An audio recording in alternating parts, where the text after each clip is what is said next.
राधे राधे। जय पिता जी की लाडली से भक्तों पे खूब कृपा करे। काफी भक्तों के प्रश्न आ रहे थे कि इस बार जो हमें एकादशी कब रखनी है, कौन सी एकादशी है, पारण का समय क्या है, और इस बार भी क्या दो एकादशी है, क्योंकि पिछली बार काफी भक्तों ने क्या करा था, दो वाली एकादशी रख ली थी, दशमी युक्त भी रखी थी काफी भक्तों ने, फिर किसी ने द्वादशी युक्त भी रखी थी।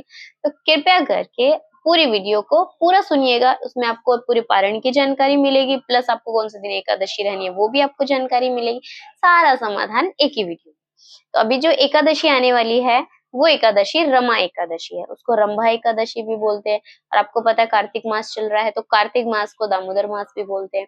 हमारे हरि जी को सबसे प्रिय है ये महीना, और इसमें व्रत कोई भी दान पुण्य किया जाता है वो कभी भी व्यर्थ नहीं जाता है। जीवन में उसका जरूर कभी ना कभी फल हमें जरूर प्राप्त होता है। तो अब की बार जो एकादशी है वो रमा एकादशी है।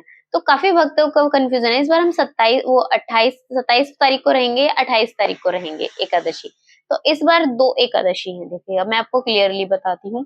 27 तारीख को जो एकादशी है वो दशमी युक्त है, मतलब कि एकादशी लग रही है 27 तारीख को, और 28 को भी पूरे दिन की एकादशी, मतलब वो जो 27 तारीख को पूरे दिन की एकादशी आपको मिलेगी। लेकिन जो एकादशी है 27 को, वो जो मतलब लग रही है जिस तिथि से, और अगले दिन जो है एकादशी पूरे दिन रहेगी, मतलब 27 को, तो उस दिन आपको जो है ना वो दशमी युक्त मिलेगी।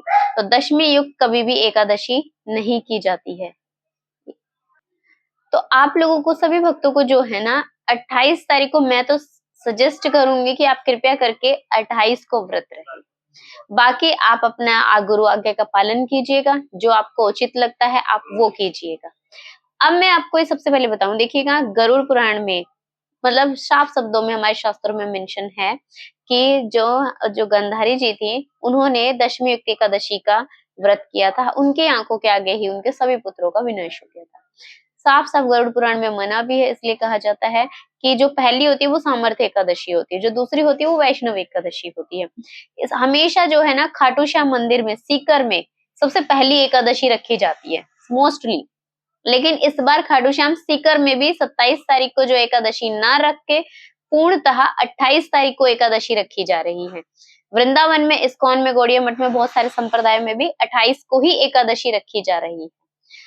अब जो है 27 को अगर आप एकादशी, कुछ भक्त कहेंगे कि हम तो 27 को भी रहना चाहते हैं और 28 को भी रहना चाहते हैं, तो ये आपके ऊपर डिपेंड करता है अगर आप दोनों दिन का व्रत रहना चाहते हो तो। और दूसरी बात, अगर भक्त कहेंगे कि अगर हम 28 तारीख को व्रत करते हैं, उस दिन भी मतलब कि अब हम चावल नहीं ले सकते आप, यानी कि आप देखिए मैं आपको सबसे पहली बात बता दूं, 26 तारीख को भी नहीं आप चावल लोगे, ना 27 को लोगे चावल, और ना ही 28 को भोजन में निषेध है। लहसुन प्याज का खाना कृपया करके कोई भी मत खाइएगा, क्योंकि कहते हैं कि ना पेट में नहीं होना चाहिए, तामस चीजें जो होती है ना वो नहीं होनी चाहिए। और कार्तिक मास चल रहा है, काफी भक्तों ने तो छोड़ भी रखा है इस महीने में, क्योंकि कोई भी भक्त चाहे पूरे साल खाता हो भले ही, लेकिन वो कार्तिक मास में जरूर परहेज करता है इन सब चीजों का। अब जो भी भक्त, अगर जैसे इस तरीके से आप व्रत रखोगे तो दसवीं तिथि वाले दिन जो होता है, आप उस समय रात्रि में इतना ही, मतलब जैसे आप व्रत में जो भोजन करना चाहो आप, तो रात्रि में जो है ना समय से अपने भोजन कर लीजिएगा। और ताकि आप, अगर जो भी भक्त 27 को व्रत रखना चाहते हैं उनके लिए, क्योंकि आप और आपके गुरु आज्ञा पर ही निर्भर है। जो 27 को रहेंगे तो रात्रि में ऐसा भोजन कीजिएगा जो कि आप सुबह जैसे व्रत रहते तो उस समय अन्न ना रहे पेट में। और फिर जो भक्त 27 तारीख को, मतलब कि जिनको पारण जो करेंगे, यानी कि जो 27 तारीख को भक्त व्रत रहेंगे वो 28 को पारण करेंगे। अब मैं 28 को आपको पारण का समय बताती हूँ। 28 को पारण जो होगा दोपहर में 2:31 के बाद होगा। उससे पहले हरिवासर है, हरिवासर में कभी भी पारण होता ही नहीं है।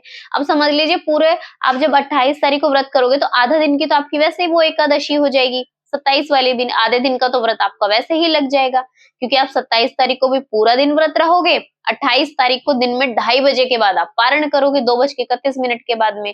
तो उससे पहले आप व्रत खोल नहीं सकते हो कि सुबह सूरज निकल गया और आपने सूर्योदय के बाद में उपवास खोल लिया, ऐसा होता ही नहीं है। पारण का समय सबसे अधिक मायने रखता है। पारण या तो आप तुलसी दल ले सकते हो, वो भी नहीं ले सकते हो तो आप थोड़े से चावल के दाने ले सकते हो, चावल भी नहीं ले सकते। काफी वक्त कहते हैं हमारा व्रत आ जाता है बहुत बारी, तो आप कुछ भी फलाहार ले सकते हो सुबह पूजन के बाद। तो लेकिन जो 27 तारीख को व्रत रहेंगे वो 28 तारीख को दोपहर में 2:31 के बाद में ही व्रत खोलेंगे। अब जो भक्त कहेंगे कि हम तो 28 तारीख को व्रत रहेंगे भाई, तो 28 तारीख को हमें व्रत रहना है, तो जो 28 तारीख को व्रत करेंगे वो 29 को पारण करेंगे। अब 29 को जो पारण का समय है, अब जो आप लोगों को 29 तारीख को व्रत खोलना है वो सुबह के 6:31 से लेकर और सुबह 8:44 तक का हैगा आपका। तो आपको इसी टाइम के बीच में ही आपको व्रत का पारण कर लेना है, जो भी भक्त 28 तारीख को व्रत रहेंगे। और जो हमारी जो द्वादशी तिथि है वो 10:31 के बाद में समाप्ति हो जाएगी।